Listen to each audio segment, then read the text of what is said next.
ಓಂ ಗುರುಭ್ಯೋ ನಮಃ. ಹರಿ ಓಂ ಹರಿ. ನಮಸ್ತೆ ನನ್ನ ಪ್ರೀತಿಯ ವೀಕ್ಷಕರೇ, ನಾನು ನಿಮ್ಮ ಡಾಕ್ಟರ್ ಪಂಡಿತ್ ಶ್ರೀ ಸಿದ್ಧಾಂತ ಅರುಣ್ ಶರ್ಮ ಗುರುಜಿ. ವಿಶೇಷವಾಗಿ ತುಲಾ ರಾಶಿಯ ಜುಲೈ ತಿಂಗಳ 2025 ಮಾಸಿಕ ಭವಿಷ್ಯ.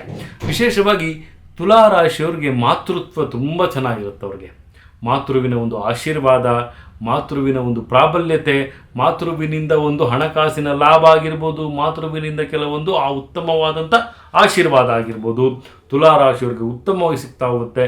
ಮಾತೃಪಿತೃವಿನ ಒಂದು ಆಶೀರ್ವಾದ ಸಿಗುವಂತಹ ಮಾಸ ಅಂತ ಹೇಳಿದ್ರು ಸಹಿತ ತಪ್ಪಾಗೋದಿಲ್ಲ. ಮತ್ತು ವಿಶೇಷವಾಗಿ ಶುಭ ಕಾರ್ಯಗಳಿಗೆ ಮುನ್ನುಡಿಯನ್ನು ಬರೆಯುವಂತಹ ಒಂದು ಮಾಸವಾಗಿರುತ್ತೆ. ಶುಭ ದಿನ, ಶುಭ ಕಾರ್ಯ, ಶುಭ ಬೆಳವಣಿಗೆ, ಶುಭ ಒಂದು ಆದಿತ್ಯತೆಗಳು ಸಹಿತ ತಮಗಿಲ್ಲಿ ಸಿಗ್ತಾ ಹೋಗುತ್ತೆ ಅಂತಲೂ ಹೇಳ್ಬೋದು. ಆರ್ಥಿಕತೆಯ ಜೀವನಕ್ಕೆ ಸ್ವಲ್ಪ ಮಟ್ಟಿಗೆ ಏರುಪೇರುಗಳಾಗುತ್ತೆ. ಅವಮಾನಗಳಾಗುವಂತಹ ಸಾಧ್ಯತೆ ತಮ್ಮ ಒಂದು ಕೆಲಸ ಕಾರ್ಯಗಳಲ್ಲಾಗುತ್ತೆ. ಸಹೋದ್ಯೋಗಿಗಳಿಂದ ಸ್ವಲ್ಪ ಜಗಳಗಳಾಗುವಂಥದ್ದು, ಮನಸ್ತಾಪಗಳಾಗುವಂಥದ್ದು, ಇದೆಲ್ಲ ಸ್ವಲ್ಪ ಕಾಡ್ತಾ ಇದೆ. ಸ್ವಲ್ಪ ಜಾಗೃತಿಯಾಗಿರಿ.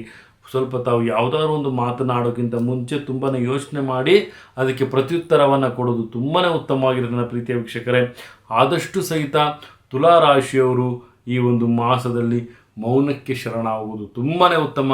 ಅತಿಯಾಗಿ ಮಾತಾಡೋದಕ್ಕಿಂತ ಕೆಲವೊಮ್ಮೆ ಮೌನವೇ ನಮ್ಮ ಒಂದು ಜೀವನದ ಶೈಲಿಯನ್ನು ಬದಲಾಯಿಸುತ್ತೆ ಅಂತಲೂ ಸಹಿತ ನಾವಿಲ್ಲಿ ತಿಳಿಸ್ಕೊಡ್ಬೋದಾಗುತ್ತೆ. ಮತ್ತು ವಿಶೇಷವಾಗಿ ಆರೋಗ್ಯದಲ್ಲಿ ಸ್ವಲ್ಪ ಮಟ್ಟಿನ ಅಜೀರ್ಣತೆಯಾಗುವಂತಹ ಸಾಧ್ಯತೆಗಳು ಮತ್ತು ಸ್ವಲ್ಪ ಮೇಜರ್ ಪ್ರಾಬ್ಲಮ್, ಹೃದಯಕ್ಕೆ ಸಂಬಂಧಪಟ್ಟಂತಹ ಸಮಸ್ಯೆಗಳು ಬರುವಂತಹ ಒಂದು ವಿಶೇಷವಾದ ಬೆಳವಣಿಗೆ ಆಗುತ್ತೆ. ತಾವು ತುಂಬಾ ಜಾಗೃತಿಯಾಗಿರಿ. ಆರೋಗ್ಯದ ವಿಚಾರದಲ್ಲಿ ಹೆಚ್ಚು ವ್ಯಾಯಾಮ ಮಾಡುವಂಥದ್ದು, ಸ್ವಲ್ಪ ಎಣ್ಣೆ ಪದಾರ್ಥವನ್ನು ಕಡಿಮೆ ಮಾಡಿ, ಆಯಿಲ್ ಕಂಟೆಂಟ್ನ ಸ್ವಲ್ಪ ತಾವು ಕಡಿಮೆ ಮಾಡೋದು ತುಂಬಾ ಉತ್ತಮ. ಅದರಿಂದನೇ ಸ್ವಲ್ಪ ಕೆಲವೊಂದು ಕೊಲೆಸ್ಟ್ರಾಲ್ಗಳು ಜಾಸ್ತಿಯಾಗಿ ಸ್ವಲ್ಪ ಹೃದಯಕ್ಕೆ ಸಂಬಂಧಪಟ್ಟಂತಹ ಕಾಯಿಲೆಗಳು ಬರುವಂತಹ ಸಾಧ್ಯತೆಗಳು ಕಂಡು ಬರ್ತಾ ಇದೆ ತುಲಾರಾಶಿಯವರಿಗೆ. ಮತ್ತು ಮಾನಸಿಕ ಚಿಂತೆಯನ್ನು ದೂರ ಬಿಡಿ. ಮತ್ತು ಮಕ್ಕಳಿಂದ ಕೆಲವೊಂದು ಲಾಭವನ್ನು ಪಡಿತೀರಿ. ಮಕ್ಕಳಿಗೋಸ್ಕರ ತಾವು ತುಂಬಾ ಕಷ್ಟಪಟ್ಟಿರ್ತೀರಿ, ಬಟ್ ಮಕ್ಕಳಿಂದಲೇ ತಮಗೆ ಈ ಒಂದು ಮಾಸದಲ್ಲಿ ಲಾಭಗಳು ಬರುವಂಥದ್ದು ಸಹಿತ ತುಂಬಾ ಉತ್ತಮವಾಗಿರುತ್ತೆ. ಮತ್ತು ವಿಶೇಷವಾಗಿ ಹೊಸ ಒಂದು ನೆಂಟರು ಮನೆಗೆ ಬರುವಂತಹ ಒಂದು ಸಾಧ್ಯತೆಗಳು ಬರುತ್ತೆ. ಅತಿಥೋಪಚಾರವನ್ನು ಚೆನ್ನಾಗಿ ಮಾಡಿ. ಪ್ರಯಾಣವನ್ನು ಜಾಸ್ತಿ ಆಗಿರುತ್ತೆ. ಪ್ರಯಾಣದ ಮೇಲೆ ಹೆಚ್ಚಿನ ಒಂದು ಕಾಳಜಿ ಇರಲಿ ಅಂತಲೂ ಸಹಿತ ಹೇಳ್ಬೋದಾಗುತ್ತೆ. ವಿಶೇಷವಾಗಿ 7 ಅನ್ನುವಂಥ ಸಂಖ್ಯೆ ತಮಗೆ ಅದೃಷ್ಟದಾಯಕವಾಗಿರುತ್ತೆ. ಮತ್ತು ಶ್ವೇತ ಬಣ್ಣ ತಮಗೆ ಉತ್ತಮವಾಗಿರುತ್ತೆ. ಈ ಒಂದು ಮಾಸದಲ್ಲಿ ತಾವು ಗಾಯತ್ರಿ ದೇವಿ ಆರಾಧನೆಯನ್ನು ಮಾಡೋದು ತುಂಬಾ ಉತ್ತಮವಾಗಿರುತ್ತೆ.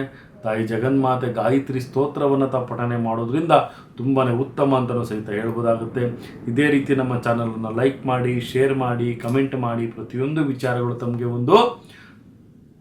ತಮ್ಮ ಒಂದು ಬೆಲ್ ಐಕಾನ್ ಒತ್ತೋದ್ರ ಮುಖಾಂತರ ತಮ್ಮ ಮೊಬೈಲ್ಗೆ ನೋಟಿಫಿಕೇಶನ್ ಬರ್ತಾ ಇರುತ್ತೆ ಅಂತ ಹೇಳ್ತಾ, ನನ್ನ ತಾಯಿ ಜಗನ್ಮಾತೆ ಶ್ರೀ ಕೊಲ್ಲೂರು ಮೂಕಾಂಬಿಕಾ ದೇವಿ ಪ್ರತಿಯೊಬ್ಬರಿಗೂ ಸಹಿತ ಆರೋಗ್ಯ, ಸಂಪತ್ತು ಮತ್ತು ಯಶಸ್ಸು ಕೊಟ್ಟು ಕಾಪಾಡಲಿ ಅಂತ ಹೇಳ್ತಾ, ಸರ್ವೇ ಜನ ಸುಖಿನೋ ಭವಂತು, ಸರ್ವ ಮಂಗಳಾನಿ ಭವಂತು.